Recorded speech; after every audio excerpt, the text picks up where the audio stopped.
இப்போ நிறைய சமூக வலைதள ஊடகங்களில் பார்த்திங்கன்னா செல்லப்பிராணிகளை கொஞ்சுறது, அதை நம்மளை மாதிரி ஒரு சக உயிரினமாக மனித உயிர்களைப் போன்று அதை நாம் நடத்துறது, படுக்கையில் ஒன்றா படுத்து தூங்குறது, அந்த மாதிரி இதெல்லாம் ஒரு பொய்யை நமக்கு சொல்லுது. என்னென்னா,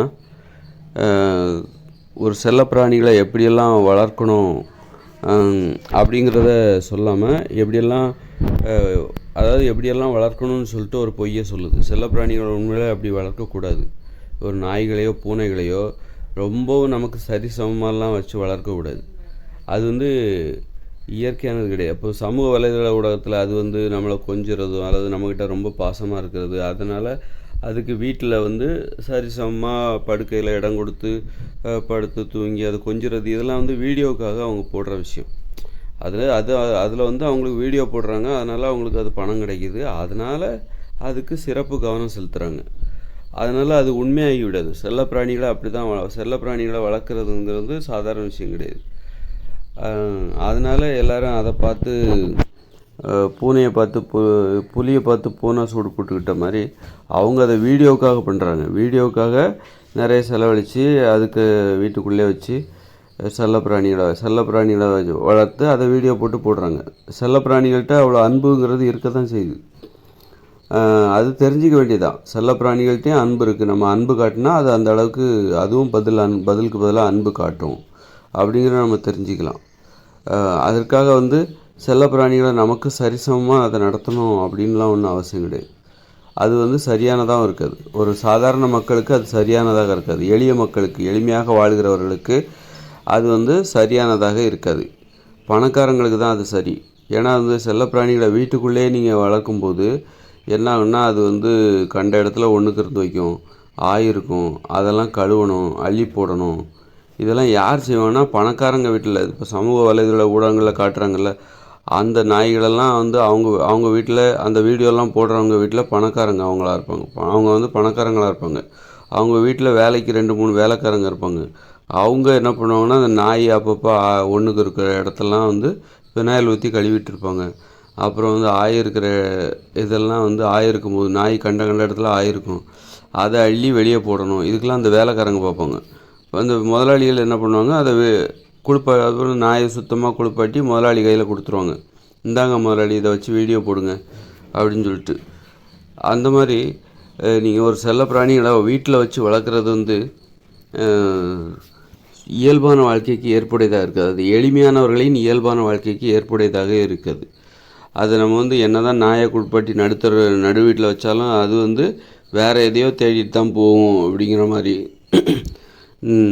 நாய்களுக்குன்னு ஒரு இயல்பு இருக்குது, அது மாதிரி பூனைகளுக்குன்னு ஒரு இயல்பு இருக்குது. நம்முடைய பழக்க வழக்கத்தை அதுக்கு கற்றுக் கொடுத்தா கூட அது ஏற்றுக்காது. நாம் நாயாக மாற முடியுமா? மாற முடியாது. அது மாதிரி நம்மளாலையும் அந்த நாய்களாலையும் பூனைகளாலையும் நம்ம வாழ்க்கைக்கு மாற முடியாது. அது கண்ட இடத்துல ஆயிருக்க தான் செய்யும், ஒன்றுக்கு இருக்க தான் செய்யும். அதுதான் அதோட வாழ்க்கை முறை, அதுதான் அதற்கான புரிதல். மற்றபடி சர்க்கஸில் பழகி வச்ச மாதிரி அதுக்கு ஒரு பயிற்சி கொடுத்தா மட்டும்தான், கடினமான ஒரு பயிற்சி கொடுத்தா மட்டும்தான் அது டாய்லெட்லேயோ அல்லது வெளியில் எங்கேயோ போய் ஆயிருந்துட்டு வரும். வெளியிலையும் போனால் அவ்வளோதான், வெளியே அவ்வளோ ஈஸியாக உள்ளே வராது. அதனால் இதெல்லாம் செல்லப்பிராணிகளை பற்றின ஒரு பொய்யான ஒரு இயல்பான வாழ்க்கைக்கு பொருந்தாத ஒரு பிரச்சாரத்தை அல்லது பிரச்சாரம் சொல்லலாம், ஒரு கருத்தை நம்ம தலையில் பதிய வைக்க பார்க்குறாங்க அப்படிங்கிறதாங்க. அப்போ நிறைய மக்களுக்கு என்ன ஆகுனா, இந்த அளவுக்கு நாயையும் பூனையும் கொஞ்சுறாங்களே, அப்போது நாமெல்லாம் அதை பற்றி கொஞ்சாமல் இருக்கமே, அப்போ நாம் அந்த அளவுக்கு நம்மக்கிட்ட பாசம் இல்லையா அப்படிங்கிற குற்ற உணர்ச்சி நிறைய பேத்துக்கு வந்துடும். அதனால் அந்த குற்ற உணர்ச்சிக்கெல்லாம் அவசியம் இல்லை. நாயையும் பூனையும் அது எப்படி வாழுமோ அதன் வாழ்க்கையில் வீட்டுக்குள்ளே அனுமதிக்காதீங்க. நாய்களுக்கான கட்டுப்பாடு, பூனைகளுக்கான கட்டுப்பாடு என்னன்னாக்கா, ஒரு செல்ல பிராணிகளை எப்படி வளர்ப்பது என்பதற்கான கட்டுப்பாடு என்னன்னாக்கா, அதை வீட்டுக்குள்ளே அனுமதிக்காதீங்க. வீடுங்கிறது நீங்கள் மட்டும்தான் இருக்கணும், ஒருத்தர் மட்டும்தான் இருக்கணும். மற்றவங்களும் இருக்கக்கூடாது, மற்ற உயிரினமும் இருக்காத மாதிரி பார்த்துக்கோங்க. இது ஒரு கட்டுப்பாடு, வீட்டுக்குள்ளே அனுமதிக்கக்கூடாது அப்படிங்கிற ஒரு கட்டுப்பாடு. அது கிளியாக கூட இருக்கலாம். கிளிக்குன்னு தனியாக ஒரு சின்ன கூண்டு ஏற்படுத்தி கொடுத்து, கிளிக்கு ஏன் கூண்டு, அதோட வாழ்க்கையை அதை வாழ விடுங்க. அதோட வாழ்க்கையை வாழ்ந்துக்கிட்டு அது உங்களை தேடி வருதான்னு பாருங்கள். அதனால் நாயையோ பூனையோ வீட்டுக்குள்ளே அடைச்சி சிறைப்படுத்தாதீங்க. அதோட வாழ்க்கையை வாழ விடுங்க. அதோட வாழ்க்கையை வாழணும். அதே நேரத்தில் அது நம்ம பக்கத்தில் இருக்கிற மாதிரி பார்த்துக்கோங்க. உங்கள் வீட்டு பக்கத்தில், உங்கள் வீட்டோட வளாகத்தில், அதாவது உங்கள் வீட்டுக்கு வெளியில் உங்களுக்குன்னு ஒரு காம்பவுண்ட் சவர் இருக்கும். அந்த காம்பவுண்ட் சவருக்குள்ளே அது இருக்கிற மாதிரி பார்த்துக்கலாம். வெளியிலையும் போயிட்டு வரணும். தெருநாய் வளர்க்குறாங்கல்ல, தெருநாய் வீட்டுக்கும் வரும், வெளியில் தெருவுலையும் சுற்றும். அதுதான் சரியான வளர்ப்பு முறை. அப்படி வளர்க்கும்போது, அப்படி வளர்க்கப்படுகிற அந்த தெருநாய்களெல்லாம் அது நம்ம இது ஏன் நாயின்னு சொல்லுவாங்க, என்னுடைய வீட்டு நாய் அப்படின்னு சொல்லுவாங்க. ஆனால் தெருநாயாக தான் இருக்கும். தெருவில் தான் சுற்றி திரியும். அப்பப்போ வீட்டுக்கு வந்து போவோம், சாப்பிட்டுட்டு போவோம். அந்த மாதிரி தான் வளர்க்கணும். அப்போ அப்படிப்பட்ட நாயை நம்ம கொஞ்சம் மாட்டோம். ஏன்னா அது எங்கே போய் என்னத்தை எங்கே போய் நடந்துட்டு வருது, எங்கே போய் உட்காந்துட்டு வருது, படுத்துட்டு வருதுன்னு சொல்ல முடியாது. அதனால் அந்த நாயை யாரும் கொஞ்சம் மாட்டாங்க. அதுதான் சரியான வளர்ப்பு முறை. பூனையா வீட்டுக்குள்ளே முடக்காதீங்க. நாயவா வீட்டுக்குள்ளே அதை தெருவில் விடுங்க. தெருவில் விட்டுட்டு அதோட வாழ்க்கையை வாழ அனுமதிங்க. அதே நேரத்தில் அது நம்ம கூட தான் இருக்க போகுது. நாம் விரட்டினாலும் அது போகாது, நம்ம கூட தான் இருக்கும். நம்ம கூட இருக்கணும். அதே நேரத்தில் அது அதோட வாழ்க்கையை வாழணும். அதுதான் செல்ல பிராணிகளை வளர்ப்பதற்கான சரியான அணுகுமுறை. மற்றபடி அதுக்கு ரொம்ப முக்கியத்துவம், அதோட பேசணும், உரையாடணும் அப்படிங்கிற, அதை கட்டி பிடிச்சி முத்தம் கொடுக்கணும். நம்ம உங்கள் படுக்கையில் அதுக்கு பாதி இடத்த கொடுக்கணும். உங்களோட தூங்கிக்கிட்டு இருக்கிறது, அந்த மாதிரியெல்லாம் முயற்சி தேவையில்லாத முயற்சி. அது இயற்கையான முயற்சி கிடையாது, அது செயற்கையானது தான். அதை நம்ம டிவியில் நிறைய பார்க்குறோம். அப்படின்னா வீடியோவுக்காக அவங்க அதுக்காக கஷ்டப்படுறாங்க. அந்த மாதிரி செயற்கையாக அந்த வீடியோ போடணும். வீடியோ அப்போ தான் 4 பேர் பார்ப்பாங்க, அதனால் அவங்களுக்கு பணம் கிடைக்கும் அல்லது புகழ் கிடைக்கும். அதுக்காக அவங்க அந்த வேலையை செய்கிறாங்க. அதுக்கு அவங்க வீட்டில் அவங்க பணக்காரங்களாக இருப்பாங்க. அவங்க வீட்டில் 3-4 பேர் வேலைக்காக இருப்பாங்க, வீட்டு வேலை செய்கிறவங்க இருப்பாங்க. அவங்க இந்த நாய்களை, வீட்டுக்குள்ளேயே வளர்க்கப்படுகிற நாய் பூனைகளுக்கு அது ஒன்றுக்கு இருந்து போனால் அதை கழுவி விட்டு பெனாயில் ஊற்றி கழுவி விடுறது, அது ஆயிருந்தால் அதை அள்ளி வெளியே போட்டு திரும்ப அந்த இடத்த தூய்மை செய்கிறது. இப்படி அங்கே பின்னணியில் ஒரு நாய் பூனையை வளர்க்குற, வீட்டுக்குள்ளேயே வளர்க்குறாங்க பாருங்கள். ஒரு கருத்தை நம்ம தலையில் திணிக்க பார்க்குறாங்க. இப்படி தான் வளர்க்கணும், நீங்கள்லாம் அப்படி இல்லை, நாங்கள் பாருங்கள் நாய்கள் பூனைகள்லாம் நாங்கள் ரொம்ப நேசிக்கிறோம் அப்படின்ட்டு நம்மக்கிட்ட ஒரு கருத்தை திணிக்க பார்க்குறாங்க, ஒரு மோகத்தை ஏற்படுத்த பார்க்குறாங்க. அப்போ நம்ம குழம்பிடக்கூடாது.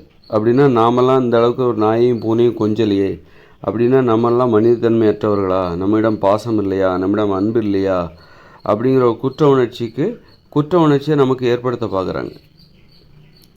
அதனால் நாய் பூனைகிட்ட இவ்வளோ அன்பு இருக்குது. ஒரு சிங்கத்திட்ட கூட அன்பு இருக்குது, புலியிடம் கூட அன்பு இருக்குது.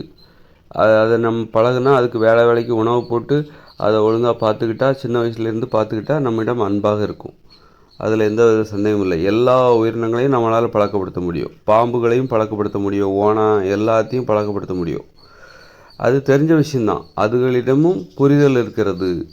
அவைகள் நமக்கு எதிரிகள் அல்ல. அவைகளிடம் நாம் பழகினால் அவை நமக்கு நண்பர்களாகிவிடும். மனித உயிர்களை போல் தான். மற்றவங்க எப்படி நம்ம மக்கள்லேயே ஒருத்தர்கிட்ட பழகிற வரைக்கும் அவங்களுக்கு நமக்கு பழகினதுக்கப்புறம் அவங்க நம்ம நண்பர்களாகிடுவாங்க. அதே மாதிரி தான் பிற உயிரினங்களும், எல்லா உயிரினங்களுமே அப்படி தான். பறவைகளாக இருந்தாலும் சரி, விலங்குகளாக இருந்தாலும் சரி, மிருகங்களாக இருந்தாலும் சரி, மீன்களாக இருந்தாலும் சரி, எல்லாமே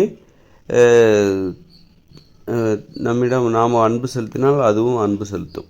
அதுக்கு தனி பயிற்சியை கொடுக்கணும். அவ்வளோதான். அதை தெரிஞ்சுக்கிட்டோம், அவ்வளோதான்.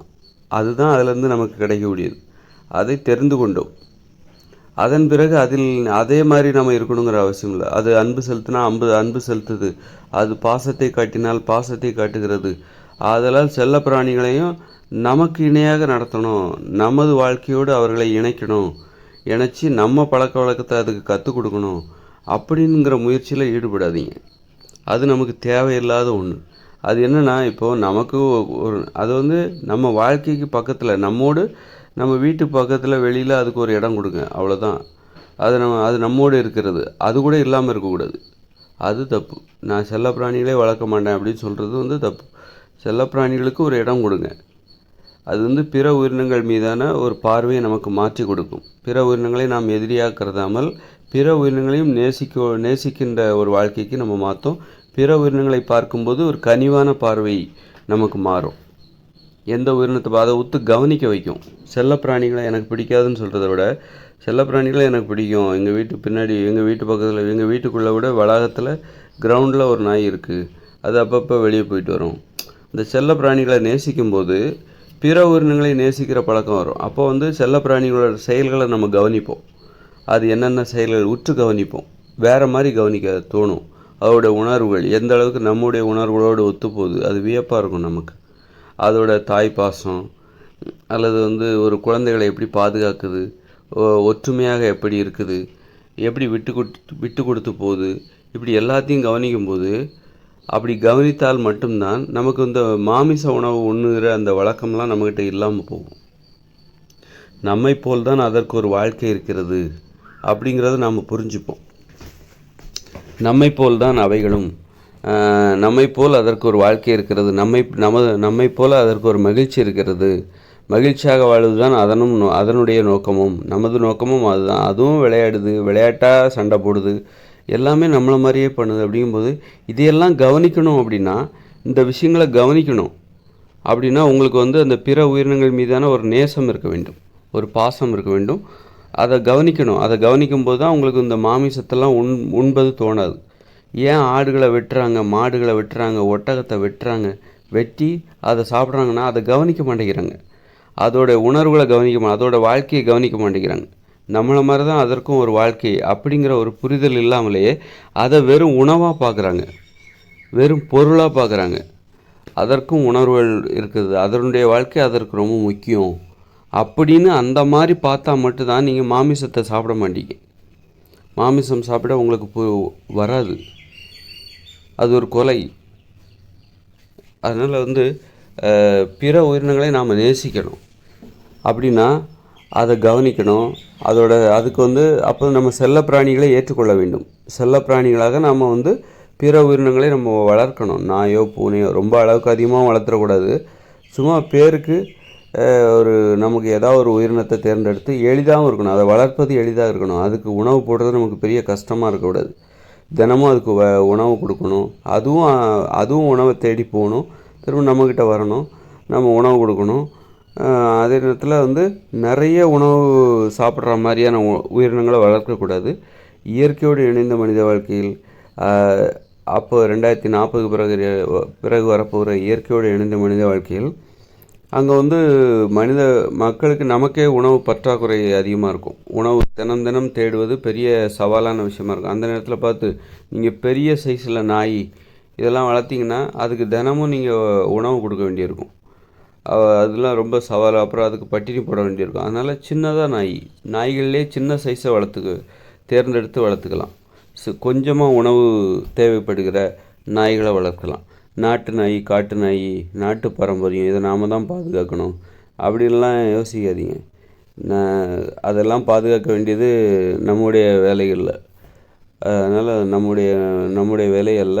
நமக்கு எது ஏற்புடையதாக இருக்கிறது அதைத்தான் நம்ம பாதுகாக்கணும். நம்முடைய வாழ்க்கைக்கு எது சிரமம் இல்லாமல் இருக்கிறது அதைத்தான் நாம் பாதுகாக்க வேண்டும். அதுதான் நமக்கானது அப்படின்னு அப்படியெல்லாம் பார்த்தா நீங்கள் நாட்டு நாய்களை பாதுகாக்கணும், அப்புறம் சிங்கத்தை பாதுகாக்கணும், புலியை பாதுகாக்கணும்பீங்க.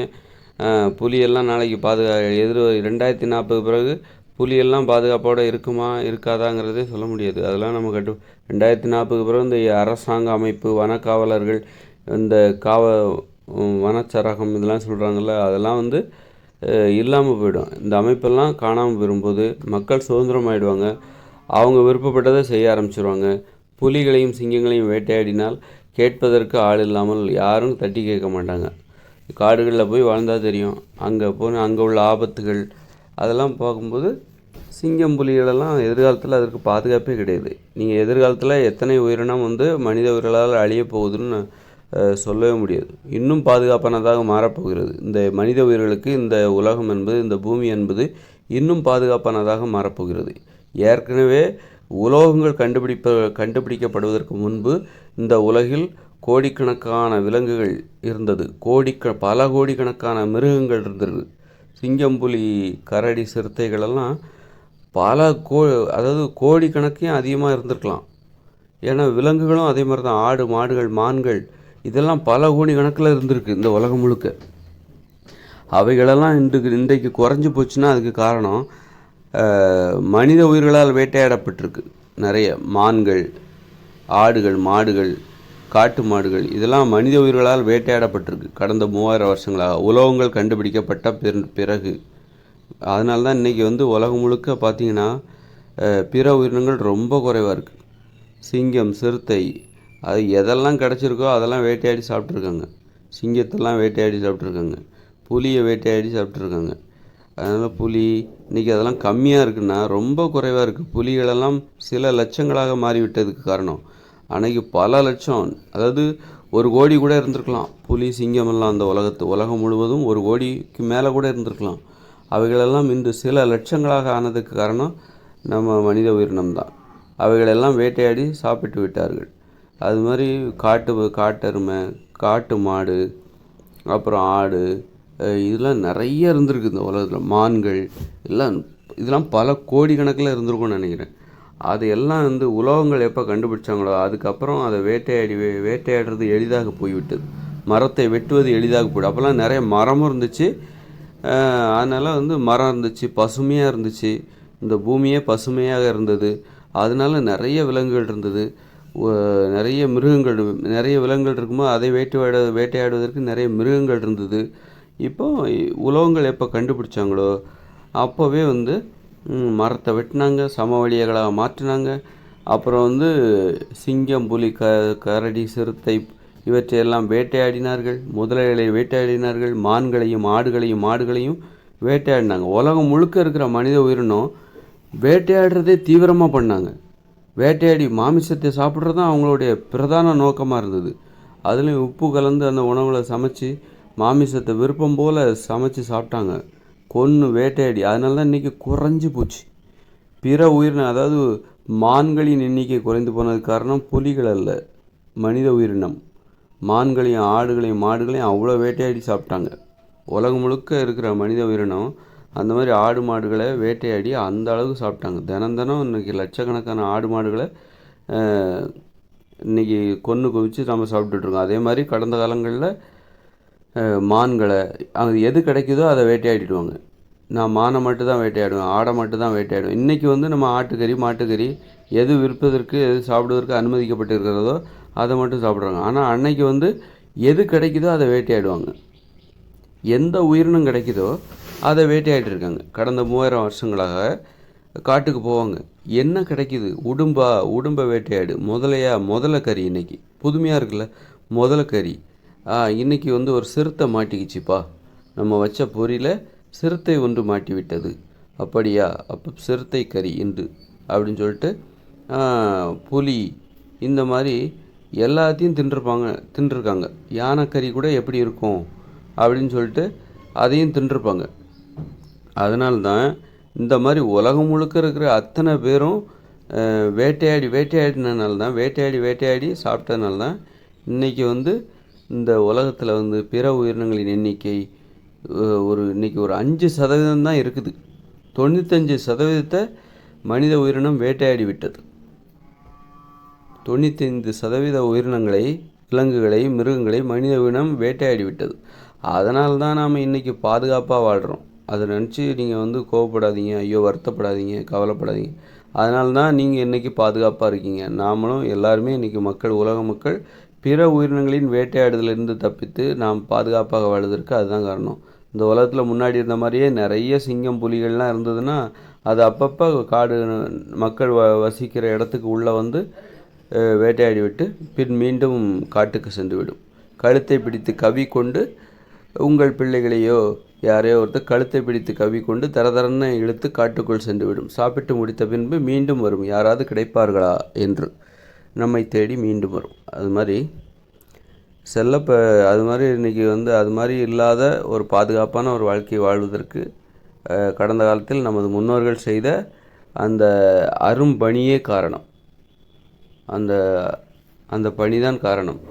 ஆக இது இப்படித்தான் நடக்கும். பிற உயிரினங்களை வேட்டையாடுவதற்கு நமக்கு ஏதாவது ஒரு வகையில் ஊக்கத்தை ஏற்படுத்தி கொள்கிறார்கள், ஏதாவது உற்சாகத்தை ஏற்படுத்தி கொள்கிறார்கள். வெறுமனே அதை கொல்லணும், பாதுகாப்பு காரணத்தை முன்னிட்டு பிற உயிரினங்களை வேட்டையாடின அந்த உயிரினத்தை குழியை தோண்டி அடக்கம் பண்ணிடணும், அதை சாப்பிடக்கூடாது, நம்மலாம் மாமிசம் சாப்பிடக்கூடாது அதனால் அதை குழியை தோண்டி அடக்கம் பண்ணிடணும் அப்படின்னு நினச்சிக்கிட்டு போய் வேட்டையாடி இருந்தாங்கன்னு வச்சுக்கோங்களேன், இவ்வளோ உயிரினத்தை கொண்டிருக்க முடியாது. இந்த அளவுக்கு ஒரு பாதுகாப்பான வாழ்க்கையை நம்ம வாழ முடியாது பிற உயிரினங்கள். ஆனால் அதை சாப்பிட்ணும், அதுலேயும் சுவை இருக்குது, உப்பு போட்டு சமைச்சு சாப்பிடும்போது அது அவர்களுக்கு வேட்டையாடுவதற்கான மிகப்பெரிய ஊக்கத்தை கொடுத்தது.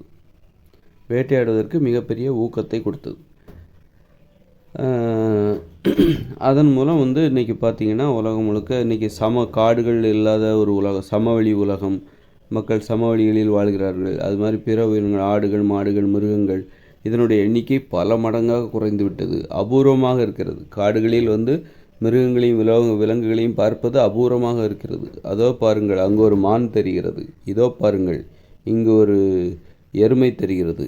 அந்த மாதிரி அங்கே கூர்ந்து பாருங்கள், தூரத்தில் ஒரு புலி ஒன்று நிற்கிது பாருங்கள் அப்படின்ற மாதிரி அபூர்வமாக போய்விட்டது. இந்த மிருகங்களும் விலங்குகளும் இன்று அபூர்வமான அரிதான உயிரினங்களாக மாறிவிட்டது. அதற்கு நமது முன்னோர்கள் மனித உயிரினத்தில் நமது முன்னோர்கள் செய்த அந்த அரும்பணியே காரணம்.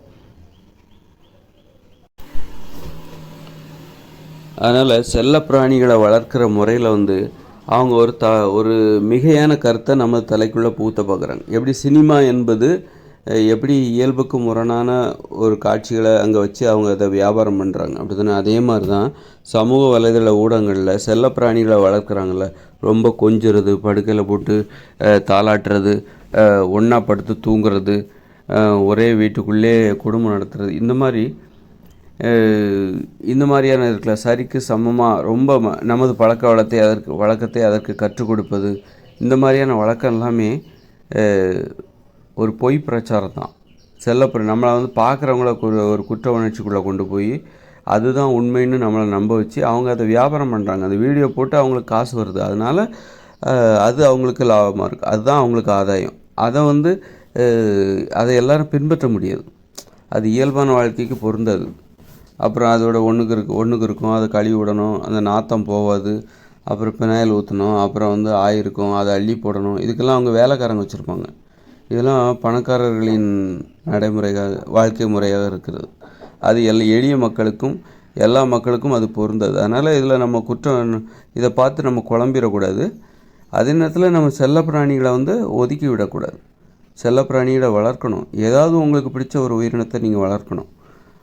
அதே நேரத்தில் அதை உங்கள் வீட்டுக்குள்ளே விடாதீங்க. வீட்டுக்குள்ளே எதையுமே அனுமதிக்காதீங்க. ஒரு கிளியை கூட அனுமதிக்காதீங்க. கிளியை வளர்த்திங்கன்னா கூட அது உங்கள் வீட்டுக்குள்ளே வராத மாதிரி பார்த்துக்குங்க. வீட்டுக்கு வெளியிலே நிறுத்திக்கோங்க. வீடு என்பது உங்களுக்கு மட்டுமே சொந்தமானது, அது தனிமையாக இருக்கணும். வீட்டுக்குள்ளே போனீங்கன்னா நீங்கள் தனிமையை உணர வேண்டும், ரொம்ப முக்கியமானது. ஒரு தனிமைன்னா என்ன? நீங்கள் வீட்டுக்குள்ளே இருக்கீங்க, அங்கே அவங்க ஒரு கிளியை, நீங்கள் அழகாக ஒரு கிளியை வளர்க்குறீங்க, அந்த கிளியும் உங்கள் வீட்டுக்குள்ளே வருது, உங்கள் குடிசைக்குள்ளே வருது அப்படின்னா அப்போ நீங்கள் தனிமையாக இல்லை, அதோட பேசிகிட்டு இருப்பீங்க, அதோட உரையாடிட்டு இருப்பீங்க. அப்போ தனிமைன்னா என்னங்கிறதே உங்களால் உணர முடியாது. வீடுனா அது ஒரு தனிமை. ஒரு அறைக்குள்ளே நீங்கள் போகிறீங்க, ஒரு குடிசைக்குள்ளே போகிறீங்க. தனிமைன்னா என்ன? அந்த வீட்டை விட்டு குடிசை விட்டு வெளியில் வந்துட்டாக்கா நம்ம மற்றவங்ககிட்ட தான் பேசிகிட்ருக்கோம், தனிமையை உணர முடியாது. அப்போ தனிமைங்கிறதுக்கான இடங்கிறது என்னென்னா நமது குடிசையாக இருக்கிறது, அல்லது நம்மளுடைய வீடாக இருக்கிறது, அல்லது நம்மளுடைய அறையாக இருக்கிறது. அப்படி இருக்கும்போது அங்கே எதையுமே உள்ளே விடாதீங்க. செல்ல பிராணிகளை உள்ளே விடாதீங்க, வெளியவே நிப்பாட்டிடுங்க. அது மாதிரி செல்ல பிராணிகளை வளர்க்கும்போது அதை வாழ்க்கையும் வாழ அப்போ தான் அதை நீங்கள் சரியாக புரிஞ்சிக்க முடியும். வீட்டுக்குள்ளேயே முடக்கும்போது, வீட்டை விட்டு வெளியே போகக்கூடாதுங்கும்போது அதை பற்றின அறிவு உங்களுக்கு பொய்யான அறிவாக தான் இருக்கும். அதை நீங்கள் வீட்டுக்குள்ளேயே வச்சு வளர்க்கும்போது அதை பற்றி நீங்கள் கற்றுக்க முடியாது. ஒரு உண்மையான அறிவை நீங்கள் கற்றுக்கொள்ள முடியாது. இயற்கையான அறிவை நீங்கள் செல்ல பிராணிகளை பற்றி அல்ல பிற உயிரினங்களை பற்றிய உண்மையான இயற்கையான அறிவை நீங்கள் கற்றுக்கொள்ள முடியாது. ஆதலால் நமக்கு தேவை என்னென்னா உண்மை தான் தேவை, உண்மையான அறிவு தான் தேவை. ஒரு பிற உயிரினங்களை பற்றிய இயற்கையான அறிவு தான் தேவை. ஒரு செயற்கையான அறிவு நமக்கு தேவையில்லை. அதனால் செயற்கையாக நீங்கள் அதை வீட்டுக்குள்ளேயே வச்சு வளர்க்கும்போது அதை பற்றி நீங்கள் கற்றுக்கிற அத்தனை விஷயமும் செயற்கையானதாக தான் இருக்கும். அந்த அறிவு நிலையான அறிவு, அதாவது ரொம்ப அதிக காலத்துக்கு பொருந்துகிற அறிவாக அது இருக்காது. அதை பற்றி நீங்கள் தப்பாகவே கற்றுப்பீங்க. அதனால் செல்ல பிராணிகளை பற்றின உண்மையான அறிவை நம்ம கற்றுக்கணும். அதோட செயல்கள் என்ன? பிற உயிரினங்களுக்கும் நம்மை போல தான், பிற உயிரினங்களுக்கும் நம்மை போல் ஒரு மகிழ்ச்சி இருக்கிறது, நம்மை போல் ஒரு வாழ்க்கை இருக்கிறது. அதனால் அதை நேசிக்க வேண்டும், அதை புரிந்து கொள்ள, அதோட செயல்களை கவனிக்கணும். அது குடும்பமாக எப்படி வாழ்கிறது, அது எப்படி வந்து குழந்தைகளை பாதுகாக்கிறது, அது எப்படி விளையாட்டாக விளையாடுகிறது, சண்டை போடுகிறது அப்படின்னு சொல்லிட்டு எல்லாத்தையும் நம்ம கவனிக்கும்போது அவை மீது நமக்கு ஒரு மதிப்பு வருகிறது. அவைகளும் நம்மை போல தான். அப்படிங்கும்போது நீங்கள் மாமிசம் சாப்பிட்றதுக்கே உங்களுக்கு விருப்பம் இருக்காது, மாமிசம் சாப்பிட உங்களுக்கு பிடிக்காது. இப்போ செல்ல பிராணிகள் மேலே உங்களுக்கு வந்து வெறுப்பு இருக்குது அப்படின்னா நீங்கள் நல்ல மாமிசம் சாப்பிடுவீங்க. எங்கே செல்ல பிராணிகளை நேசிக்க ஆரம்பித்தா மாமிசம் சாப்பிட்றது மேலே நமக்கு ஒரு வெறுப்பு வந்துடுமோ, மாமிசம் சாப்பிட பிடிக்காமல் போயிடுமோ அப்படின்னு பயந்து கூட செல்ல பிராணிகளை வளர்க்காமல் இருப்பாங்க. அதனால் வந்து செல்ல பிராணிகளை வளர்க்கும்போது நீங்கள் அதை புரிஞ்சிக்கும்போது, பிற உயிரினங்களை புரிந்து கொள்ளும்போது, செல்ல பிராணிகளாக வளர்க்கும்போது தான் நீங்கள் அதை புரிஞ்சிக்க முடியும். பிற உயிரினங்களை நீங்கள் சும்மா வேடிக்கை பார்த்துட்டு புரிஞ்சிக்க முடியாது. இப்போ ஒருத்தரை புரிஞ்சுக்கணுன்னா அவங்க உங்கள் கட்டுப்பாட்டுக்குள்ளே வரணும். இப்போ இந்த உலகத்தில் மக்கள் எல்லாருமே இருக்க தான் செய்கிறாங்க. அப்போது வந்து ஒரு கல்யாணம்னு வரும்போது கல்யாணம் பண்ணால் தான் அதை புரிந்து கொள்வதற்கான ஒரு உரிமை வருகிறது. உரிமையோடு புரிந்து கொள்கிறீர்கள். ஒரு பெண் வந்து ஒரு ஆணை திருமணம் செய்து கொள்கிறார் அப்படின்னா ஒரு ஆணை புரிஞ்சுக்கணுங்கிற அவசியம் ஒரு பெண்ணுக்கு இருக்குது. ஒரு பெண்ணை புரிந்து கொள்ள வேண்டும் என்கிற அவசியம் ஒரு ஆணுக்கு இருக்குது. அப்படின்னா அது திருமணம் பண்ணாமலே வெளியிலே அவங்க போகிறாங்க, ஆண்களை பார்த்து புரிஞ்சிக்க வேண்டியதுன்னு, பெண்களை பார்த்து ஆண்கள் புரிஞ்சிக்க வேண்டியதுன்னு. ஏன் வந்து எதுக்காக திருமணம் பண்ணோம் அப்படின்னா, இப்போ திருமணம் பண்ணும்போது தான் ஒரு கட்டுப்பாட்டுக்குள்ளே வராங்க, ஒரு வட்டத்துக்குள்ளே வராங்க. அந்த வட்டத்துக்குள்ளே வர வச்சு அவங்கள புரிஞ்சுக்கிறோம். ஒரு உரிமை, புரிந்து கொள்வதற்கான உரிமையோடு புரிந்து கொள்ளும்போது தான் அதை பற்றிய உண்மையான அறிவே நமக்கு வரும். அதே மாதிரி தான் இந்த உயிரினத்தில் இங்கேருந்து பார்த்தா மரத்தில் குயில் இருக்கும், பறவை இருக்கும், புறா இருக்கும், எல்லாமே இருக்கும். நாய், அது எல்லா ஆடு மாடுகள் எல்லாம் தெருவில் இருக்கும்.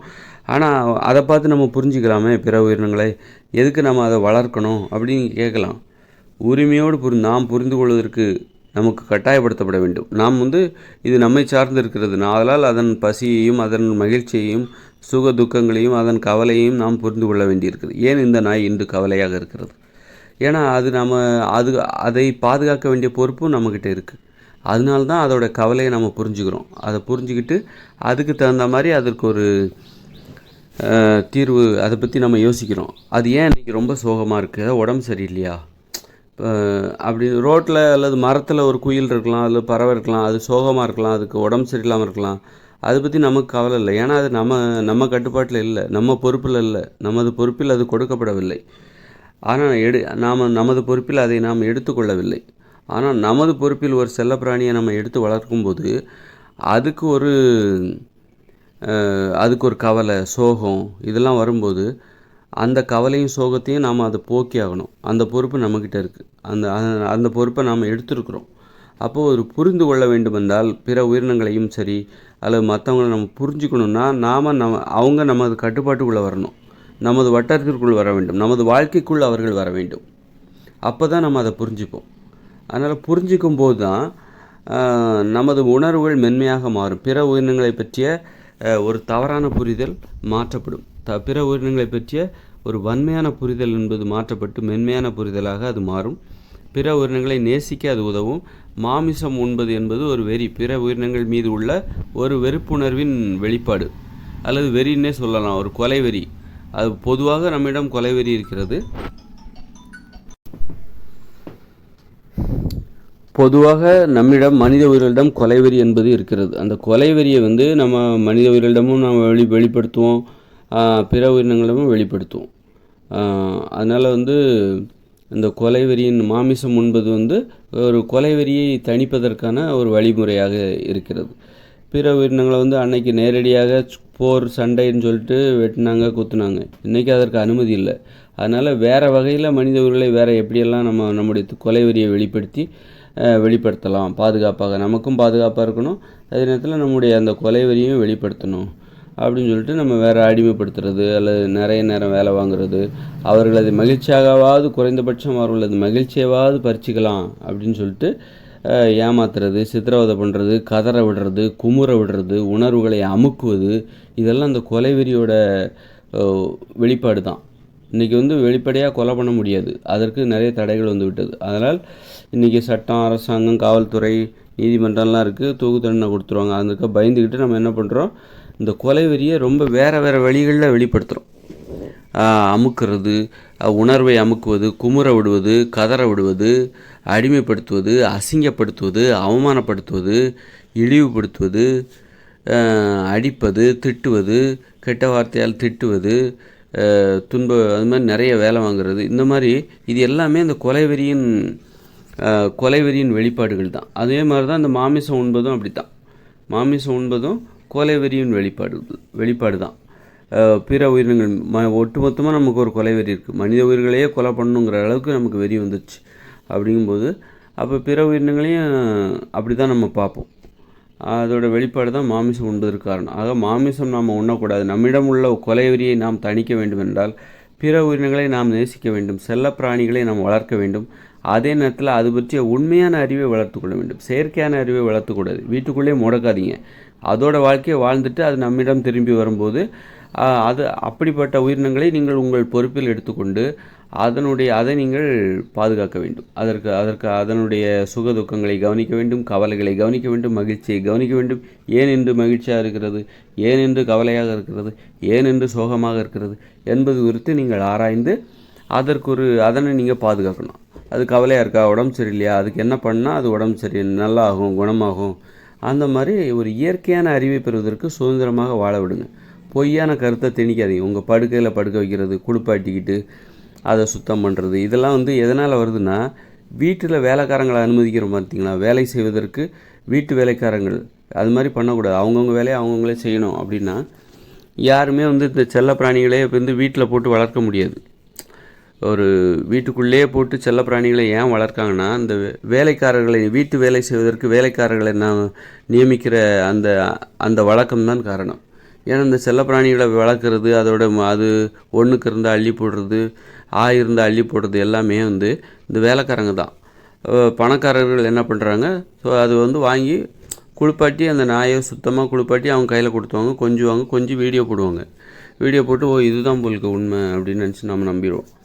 இதெல்லாம் வேலைக்காரங்க வீட்டில் வீட்டு வேலை செய்கிற அந்த நடைமுறையை தடை பண்ணிட்டாலே நிறைய போலித்தனமான நடைமுறை இங்கே இல்லாமல் போயிடும். அது மாதிரி வேலைக்கு போகாமல் பெண்கள் வீட்டிலே இருக்கக்கூடாது, வேலைக்கு போயே ஆகணும். ஏன்னா இவங்களும் இந்த மாதிரியான குழப்பமான நடைமுறைகளுக்கு இவங்களும் காரணம். நிறைய குழப்பமான நடைமுறைகளுக்கு இதெல்லாம் காரணமாக இருக்கிறது. அதில் அவங்களையும் வேலைக்கு போய் சொல்லணும். அப்போ வீட்டில் இருக்கிற நாய் பூனைக்கு யார் சாப்பாடு போடுவா? எல்லோரும் வேலைக்கு போயிட்டா போட முடியாதுல்ல. அதனால் அதோட வாழ்க்கையை அதுவாக தேடிக்கணும். நீங்கள் வீட்டில் இருக்கும்போது நீங்களும் சாப்பாடு போடுங்க. அந்த மாதிரி தான். அப்போ தான் அதை பற்றின உண்மையான அறிவு தெரியும். அது என்னெல்லாம் பண்ணும், எங்கெல்லாம் போகும், எந்த தூரம் வரைக்கும் போகும், எங்கே போனாலும் அது திரும்பி வருது, ஏன் வருது, அப்படிங்கிற விஷயம் எல்லாம் நம்ம இதுதான் இயற்கையான அறிவு. பிற உயிரினங்களை பற்றிய ஒரு இயற்கையான அறிவை நாம் சேகரிக்கணும், சேமிக்க வேண்டும். அதுதான் ஒரு சரியான நடைமுறை.